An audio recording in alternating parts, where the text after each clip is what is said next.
Bon, si on considère que tout est marqué, il faut partir de ce base-là. Si tout est marqué, le mieux qu'on peut se faire dans notre vie, c'est apprendre à lire dans les événements.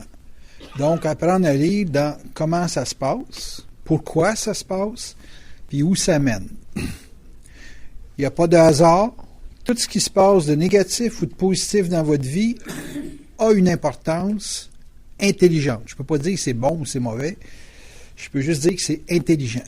Puis intelligent, c'est bon et c'est mauvais. Il faut comprendre qu'intelligent, c'est pas juste bon.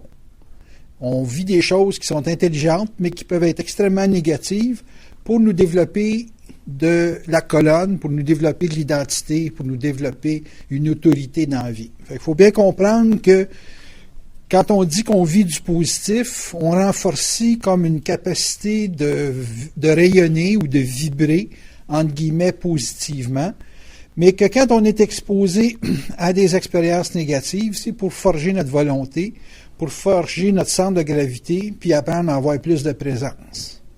En général, quand ça fait mal, on est assez contracté, merci, et on est donc conséquemment concentré. Contraction, concentration, c'est proche parent. Ça, c'est lié au fait qu'on est effectivement, à un moment donné de notre vie, trop dilaté, et puis qu'on a besoin de certaines expériences, entre guillemets, négatives pour avoir un peu plus de focus puis un peu plus de présence. Donc, je donne ça en prérequis pour comprendre qu'un destin, c'est pas parsemé de facilité. C'est parsemé à la fois de facilité et d'obstacles, et que ça, c'est intelligent. Nous autres, on a, entre guillemets, la responsabilité d'apprendre à lire. Les forces nous placent les événements, nous indiquent une direction à prendre, nous imposent des obstacles, puis nous imposent aussi des solutions, parce que devant l'obstacle, à un moment donné, on peut être à ce point découragé, désespéré, qu'on pense que c'est inaccessible ou impossible d'atteindre tel ou tel objectif.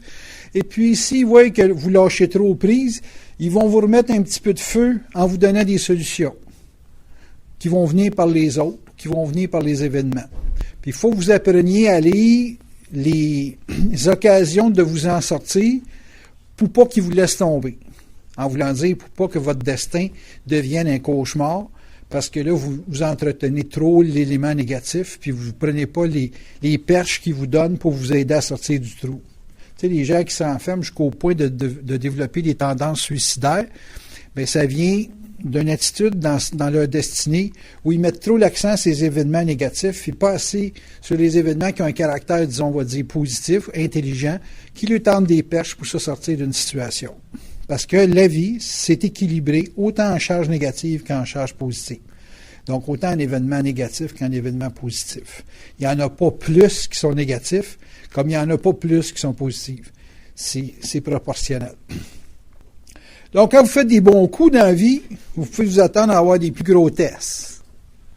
Plus ça va bien, plus ça va aller mal. Puis plus ça va mal, plus les tests, si vous les passez, plus vous allez être fort. Puis plus vous allez être fort, plus vous allez pouvoir bénéficier de charges positives extrêmement puissantes qui vont avoir un effet d'entraînement sur votre environnement. OK? Bon, ça, c'est le prérequis de la conférence là, pour comprendre comment ça marche le destin. Fait que un destin, quand quelqu'un dit « moi, ma destinée est difficile », ben c'est qu'en général, dans sa vie, la personne est placée pour vivre des expériences négatives pour renforcer son mental. Renforcer son mental, ça veut dire développer plus de focus, développer plus de volonté que d'intelligence, avoir une aptitude plus à l'exécution qu'à la conception. Parce que pour développer un mental de conception, il faut avoir une expérience de vie qui est plus axée sur le positif et donc plus axée sur l'intelligence. Il y a des gens qui sont moins intelligents, mais ils sont plus volontaires que d'autres qui sont bien intelligents, mais qui n'ont pas de volonté. Parce qu'ils sont plus, les gens intelligents sont plus des concepteurs que des exécutants. Et les gens qui sont plus dans l'exécution, ben, c'est des gens qui sont nécessairement plus axés sur le focus, la concentration, et puis qui s'affichent avec beaucoup d'autorité dans les obstacles. Il y a beaucoup de films qui sont faits sur des notions de courage, surtout quand on parle de films de guerre, des choses du genre. Et les situations où on voit plus des éléments d'intelligence, ben c'est plus type science-fiction où on met beaucoup l'accent sur les solutions électroniques, informatiques, les affaires où ça demande réellement du génie pour se sortir d'une situation. Fait que ces deux types de destinées, ça peut être mêlé un dans l'autre. Une personne ne peut pas être exclusivement intelligente puis peur de volonté. Ça ne serait pas vivable. Elle mourrait très vite. Puis tu ne peux pas être juste dans de la volonté parce que tu vivrais une vie carrément infernale. Et puis tu aurais des obstacles tout le temps, sans arrêt, non-stop. Il n'y a pas un être humain qui pourrait respirer là-dedans. Il faut qu'il y ait une part d'intelligence dans votre vie, puis il y a une part de charge négative, donc qui donne des obstacles que vous avez à vous affranchir dans la vie.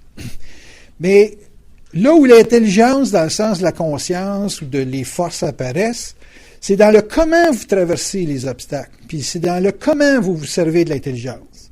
Il y a des gens qui peuvent faire du pouvoir avec la volonté, puis il y a des gens qui peuvent faire du pouvoir avec l'intelligence. Dans le sens que si votre vie est excessivement positive, vous pouvez devenir très hautain, très écrasant par votre indifférence puis votre nez en l'air. Comme si vous êtes extrêmement négatif, vous pouvez devenir très condescendant sur les gens qui n'ont pas de force de caractère pour s'actualiser. Et puis, dans les deux situations, excessivement négatif ou excessivement positif, vous pouvez avoir des comportements qui sont, on va dire, anti-humains, dans le sens qu'ils ne sont pas associatifs. Ça se passe comme ça commence, c'est dans l'événement qu'on constitue ce phénomène-là.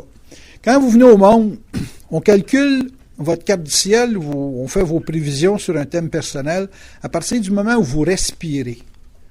Donc, c'est à partir du moment où vous êtes en échange avec l'extérieur. OK? Ça se passe comme ça commence toujours par un échange. Fait qu'un échange avec votre environnement, même si c'est un contact, exemple, avec l'achat d'une maison, ça reste qu'il y a un changement d'environnement. Vous restez dans une maison, vous allez déménager dans une autre. Dans le nouveau type d'habitation, où la dynamique dans laquelle ça va se passer au tout début, c'est comme la respiration. L'événement, là, la journée, vous allez faire les moves, la journée, vous allez découvrir que, bon, c'est ça que vous allez faire comme mouvement. Pas que vous pensez. La pensée qu'on va le faire, ça, c'est l'équivalent à la conception. Tu sais, ça prend un mois mettre un bébé au monde, là, mais c'est pas pendant le temps qu'on pense le bébé puis qu'on le fait se générer qu'il est au monde. Il est au monde au moment où il vient au monde. Fait que le temps où vous pensez, disons, exemple, acheter une maison, c'est pas un temps d'action, c'est un temps de conception. Donc, ça commence pas là. Ça peut représenter le comment vous commencez votre recherche, mais ça peut pas représenter l'achat de la maison. Vous me suivez? Par contre, quand vous achetez la maison, quand vous êtes dans le mouvement de faire l'achat, de signer, le comment ça se passe dans la journée puis dans les 2-3 jours qui suivent, ça va être la destinée de votre achat. Vous me suivez? Mais tu ne peux pas lire ta destinée avant d'avoir fait le move. Bien important, ça. Parce que vous êtes dans la conception. Le bébé peut mourir sur la table d'opération. OK? Vous pouvez arriver devant le notaire et dire, ben moi, je ne l'achète pas. Fait que, il n'y a pas de naissance, là. Il y a simplement une gestation qui ne s'est pas rendue à terme. Vous me suivez? Mais vous pouvez faire une étude ça se passe comme ça commence, du mouvement de la recherche. Ça ne dira pas comment ça va se passer si la recherche aboutit à quelque chose de négatif, parce que vous aurez juste vu comment ça se passe dans votre recherche. Vous me suivez? Mais ça n'établit pas qu'est-ce qui va se passer si vous auriez fait l'achat. Vous ne le saurez jamais. Il faut le faire, il faut mettre le bébé au monde, puis c'est là qu'on peut avoir ça se passe comme ça commence. Vous me suivez? Qu'est-ce qu'on peut analyser avec ça se passe comme ça commence? Tous les mouvements à conséquence. Vous faites une association avec une personne, puis l'association, quand elle est faite, dans les premiers pas de la dynamique de l'échange, vous allez savoir exactement comment on va dire,